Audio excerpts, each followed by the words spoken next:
अभी जिस स्थान पे मैं खड़ा हूँ, ये पूर्वी चंपारण जिला का पताही प्रखंड का बोकाने कला गांव है। कभी नक्सल का ये गढ़ हुआ करता था।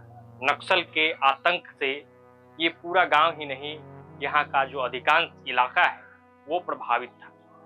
लेकिन एक व्यक्ति जो गांधी के विचारों से प्रेरित, एक व्यक्ति जिसकी समझ शिक्षा की इतनी थी कि उसने बीड़ा उठाया और मन में यह संकल्प था कि नक्सल के गढ़ को तोड़ना है, शिक्षा के अलख को जगाना है।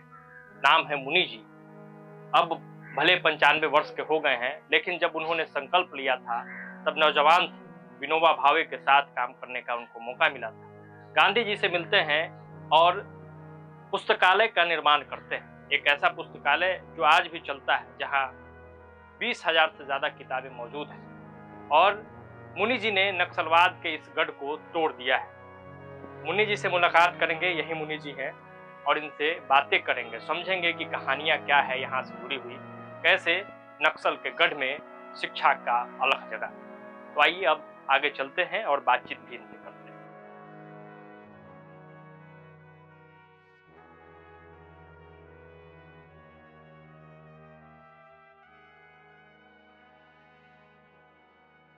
तो यही वो मुनि जी हैं जिन्होंने नक्सलवाद के गढ़ में शिक्षा का अलख जगाया।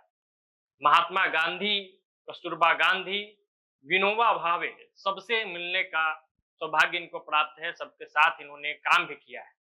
और इस क्षेत्र में, इस बोकाने कला में, इस गांव में इन्होंने एक पुस्तकालय का निर्माण किया, जहां वैसी पुस्तकें मौजूद है जो दुर्लभ है। वैसे समाचार पत्रों का संकलन, कटिंग्स इनके पास है, जो बहुत कम जगह मिलेगा। अब उम्र हो गई है, लोग बता रहे हैं कि 95 या उससे ज्यादा की इनकी उम्र हो चुकी है, लेकिन आज भी गांधीवाद का वो झलक, शिक्षा के प्रति इनका समर्पण दिखता है। तो कहानी जानने समझने की कोशिश करेंगे जितना ये बता पाएंगे। मुनि जी, कब कब स्थापना किए आप इस लाइब्रेरी का? 15 अक्टूबर 50। 15 अक्टूबर 50। हाँ। क्या विचार, दिमाग में क्या विचार आया था कि हाँ मैं 5 मार्च 1947 को गांधी जी से जाकर पटना में कुमराह में रहते थे, वहां जाकर मैं भेंट किया। गांधी जी ने उसे देखा विद्यार्थी है, आकर्षित हो गए और अपने बगल में बिठाए, पूछा पढ़ने लिखने के बाद क्या करोगे? मैंने कहा कि आप जो करिएगा, देश सेवा करते, देश सेवा करने। मेरे मन में बात कर गई। मैं वहां से आया, विद्यार्थियों का एक संगठन तैयार किया, विद्यार्थी, और विद्यार्थियों को देशभक्ति की शिकायत, उसी से प्रेरित होकर मैंने कहा कि मैं कौन काम करूँ? गांधी जी बाबा लखन सेन ने विद्यालय खोले थे, तो मैंने कहा कि मैं भी वैसा ही काम करूँ। तो मैंने गांधी प्रजापति सेवा सदन पुस्तकालय की स्थापना की, ताकि शिक्षा के द्वारा लोगों को मैं एक शुद्ध में बांध सकूं, लोगों को ज्ञान प्रदान करूं। इसीलिए उसी परिप्रेक्ष्य में इसकी स्थापना हुई और आज तक संस्था चल रही है। मैं आचार्य विनोबा भावे का आंदोलन हुआ 51 में, मैं उनसे मिला और यहाँ जब आए इसी आटा से मक्खी में शहर से मक्खी से मैं का बच्चे किया है, मैं उसमें भाग गया। तो ये बता रहे हैं कि गांधी जी से इन्होंने मुलाकात की थी और उस दौरान गांधी जी ने पूछा कि आप क्या करेंगे, तो इन्होंने बताया कि मैं शिक्षा क्षेत्र में काम कर सकता हूं। और इन्होंने पुस्तकालय का निर्माण किया, इससे प्रेरित होकर कि बगल में ही बड़हरवा लखन सेन है, तो बड़हरवा लखन सेन में प्रथम बुनियादी स्कूल है। उसी के तर्ज पर इन्होंने शिक्षा का अलख जगाने के लिए यहाँ पुस्तकालय का निर्माण किया, जो आज तक संचालित है। साथ ही साथ इन्होंने ये भी बताया कि विनोबा भावे के साथ भी स्वतंत्रता संग्राम में इनको काम करने का मौका मिला। अच्छा, ये बताइए आप कि ये तो नक्सलवादी का गढ़ था ना ये क्षेत्र, हाँ, तो परेशान भी करता था आपको लोग, नक्सल लोग? मैं और हमारे बारे में नक्सली कुछ लीडर था, साहब कुछ लीडर था, मैं परेशान करना चाह रहे हैं, लेकिन एक सिद्धांत का काम है सुबह तो माओवाद का लीडर था, अभी जिंदा है, तो आया हमारे यहाँ आपको कहा हमारे आपसे मिल जाए और ये आप कौन है कहा है, मैं अगल बगल के गांव का हूँ, आया हूँ पुस्तकालय देखने। हमने कहा कि कहा जी स्कूल से मुझे एक सर्टिफिकेट वाली और स्कूल नहीं है टूट गया नहीं है, पैसा देंगे और पैसा दीजिएगा स्कूल नहीं कैसे जब मिलेगा, कहा हम देखेंगे तो हाँ देखा है, देखते देखते एक बार वो पैर पकड़ लिया, पैर पकड़ लिया, कहा कि बाबा मैं आपसे भी मिल गया, कुछ दिन से मेरा शिष्य हो गए और शांति का मार्ग हम नहीं जानते माओवादी चला गया। कुछ दिन के बाद उसके कुआ बाजार में आए, मैं साहब मुझसे मिल आए, एक आदमी सुसानी का था डॉक्टर मुकेश, मैंने मुकेश जी से पूछा ये कौन है, कहा ये इसी बात इसका नाम राम है और एरिया कमांडर है, आपके यहाँ गया था मैं है, अच्छा ठीक। और उसके बाद एक आदमी हमारे खिलाफ में को है गांधीवादी है, नक्सलवाद पर प्रभाव खत्म कर रहा है, नक्सलवाद चाहे के आया 8 बजे दिन में आप ही के जैसा जोक रहा है, आया मणि जी से मिलना चाह रहा हूँ, मैं मणि जी है, अच्छा मैं पत्रकार हूँ, अच्छी बात है आपको स्वागत।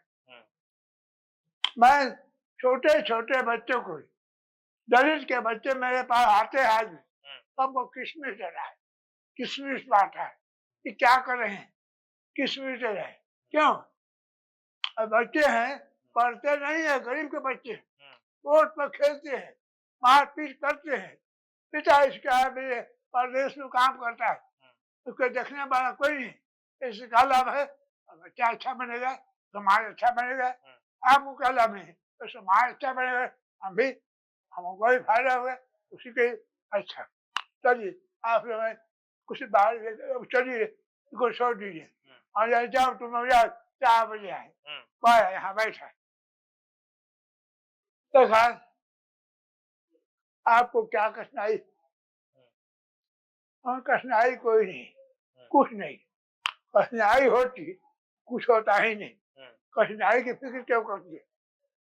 अच्छा तो कठिनाई एक है, वो क्या है कि जिस गरीब के लिए मैं चल रहा हूँ वो उसका समझ नहीं रहा है, वह गलत लोगों के फेरे पड़ जाता है, समझ नहीं पाता है, उसका लाभ उसे नहीं मिलता है। अच्छा मैं देखूंगा देखिए वो वहां जा है, एक आया बाबा पीठ हो गई, मैं फिर आऊंगा, लिखिए लिखिए लिखवाए पता बदल दिया, लिखा किसी पत्रकार का नंबर दिया, निवास है चला गया। कुछ दिन के बाद मैं गया मोतिहारी में के दलित नेता मुझसे कहे थे कि मोतिहारी आइएगा, हमारे खबर कर दीजिएगा, हमारी गाड़ी से आप घूमे। उसके यहाँ मैं फोन किया तो साहब मीटिंग में तो आदमी आया, मुझे बुलाया, लेकर गया, बंद घर में मीटिंग चले, अंधकार छटा है, ले गया, हमें कहा नक्सली लोगों का मीटिंग में बैठा, कहा ये कुछ बोली, मैंने कहा ये क्या बोल रहे हैं, कुछ जान नहीं, अच्छी बात है बोलूंगा। अब कहा ये आपके बीच आया, खुशी हुई और लगा कि आप लोग देश के निर्माण के लिए कुछ करें, मुझे बड़ी खुशी हो रही। आपका कार्यक्रम अच्छा हो, लेकिन देश के काम करने में भी कठिनाइयाँ आती है, गालियाँ सुननी पड़ती है। जो काम आप चाहते हैं वो काम जल्दी नहीं होता है, इसलिए घबराना नहीं हो। इस जो मैं कहता है बैठ गया, ताली बजाया, अंधकार घटा, उसके बाद वो जो आया था पत्रकार बनकर उसी में था। हाँ उसमें हाँ। हाँ तो ये बता रहे हैं कि शिक्षा की क्या ताकत है कि नक्सलवादी शुरुआत में इनको परेशान करता था। 2 नक्सलवादियों का इन्होंने जिक्र किया, जो यहाँ आता है और विधि व्यवस्था को देखता है कि आखिर मुनि जी क्या कर रहे थे। तो मुनि जी तो यहाँ शिक्षा का अलख जगा रहे थे, गरीब बच्चों को पढ़ा रहे थे, गरीब बच्चों को ये बता रहे थे कि शिक्षा का क्या महत्व है। और जब इनके लाइब्रेरी को नक्सलवादियों ने देखा तो वो इनके भक्त हो गए और प्रशंसा इनकी की और कहा कि आप तो बहुत बढ़िया काम कर रहे हैं। अच्छा, अब ये बताइए, अब क्या स्थिति है पुस्तकालय की? सुधार कुछ होता है? कोई आता है यहाँ देखने? बिहार सरकार ने अभी पुस्तकालय उसको बंद कर दिया, कहीं नहीं है। तो इसके पास एक विचार है जो से लालच में सरकार से कुछ मिलेगा वो सब टूट गया। आज जिसके पास विचार है, जिसके पास गांधीवादी विचार है, उस गांधीवादी विचार पर टिका हुआ है, जहाँ समय समय पर मीटिंग होती है, लोगों को विचार दिया जाता है, बच्चों को पुरस्कृत किया जाता है। स्कूल के बच्चे पढ़ते हैं, किसी को कह देते हैं आप कुछ दीजिए, कोई हटा कोई 50 को किताब, कोई कॉपी अब लेता है, सहयोग करता है लोग। हाँ। कितना किताब होगा? कितना किताब होगा लगभग? 20-22 हजार। 20-22 हजार। तो 20-22 हजार किताबें हैं। ये कह रहे हैं कि समाज से सहयोग मिलता है और उस अनुसार काम होता है, लेकिन जो जरूरत है जैसे इसको और समृद्ध और बेहतर बनाया जा सकता है, उसकी कमी जरूर है। अब चलते हैं, जरा देखते हैं कि क्या कुछ किताबें यहाँ पे मौजूद हैं और एक म्यूजियम का, छोटा म्यूजियम का रूप इन्होंने दिया है। कई फोटोज जो हैं पुराने वो भी आपको दिख जाएंगे। तो अब चलिए यहाँ की किताबों का दर्शन आपको कराते हैं। हिंदुस्तान का है,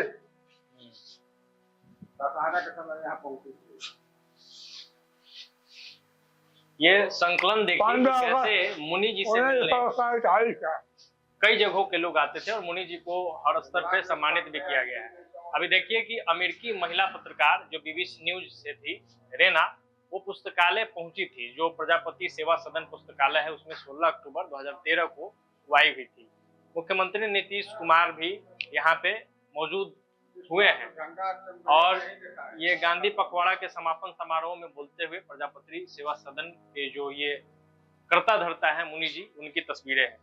यहाँ पे अमेरिका की पुनर्यात्रा, महात्मा गांधी से जुड़ी हुई कई किताबें, नेहरू से जुड़ी हुई कई किताबें और लगातार यहाँ आप संकलन देखिए। जैसा ये कह रहे हैं कि 20-22 हजार अगर पुस्तकें हैं तो किताबों की जो स्थिति है उसको देख के आपको लग सकता है कि कितनी पुरानी किताबें जो है यहाँ पे मौजूद है।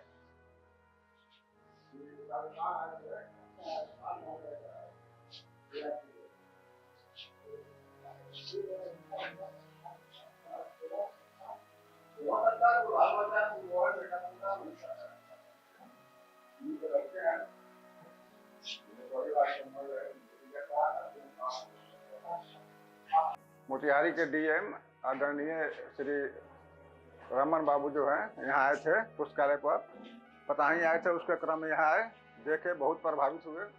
इसके बाद जानकी बाबू डीएम है जिनका अगला पिछला बिल्डिंग इन्हीं का दिया हुआ है, वो अभय कुमार डीएम है, वो भी आए थे। ये अनुपम बाबू डीएम है मोतिहारी, जो अभी सर्व सचिवालय में है। ये जो है अतुल बाबू कमिश्नर थे, सभी लोग है। एसपी साहब थे। खुदाई से जो प्राप्त हुआ है ईट सब, कस्तूरिया भी पड़ता है, जो अंचलाधिकारी लोग जो था वहां से लेकर दिया है। कुछ बौद्ध वस्तु से लोग लेकर दिया है खुदाई से। पुराने जमाने का आटा चक्की है और ईट सब जो है ये सब खुदाई से प्राप्त हुआ है। कुछ यहाँ भी एक ठो मधुवाही है, उससे है। यहाँ पहले मधुबन राजा का गढ़ था, उसमें का ईरा है। ब्रह्म स्थान बोकाने है, जहाँ जब हुआ था वहाँ से विष्णु भगवान का। ऊपर क्या है, ऊपर क्या है, थोड़ा शॉर्ट में बता दीजिए। उधर जो है इस जब अभी तो वर्तमान में है अभी, लेकिन कुछ युग बीत गया, वो चरखा गाड़ी का चक्का है जिसमें हम लोग मशीन लगाकर पानी पटाते थे पंपिंग सेट में, उसका चक्का है। कठरा कठौती है, पुराने जमाने का लकड़ी का डोई डाई है, तवा है, यही सब है। और जो है हम लोग को छठ में जो चलता है ये ऐसी चढ़ता है, हाँ उसका जो है वो हाथी है।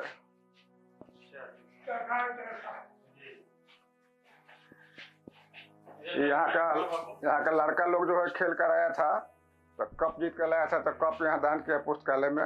ये पुराने जमाने का ताला है। 1962 में वो जनसंपर्क विभाग से विपिन बाबू थे यहाँ के सांसद, तो रेडियो दिलाए थे। पूरा पंचायत में एगो रेडियो था, सब लोग सुनता था समाचार। और चरखा चलवाते थे यहाँ उस समय। चरखा के बारे में पूछिए, बताए थे। बहुत बड़ा आश्रम बनवाए थे, मजदूरी में चावल लेते थे।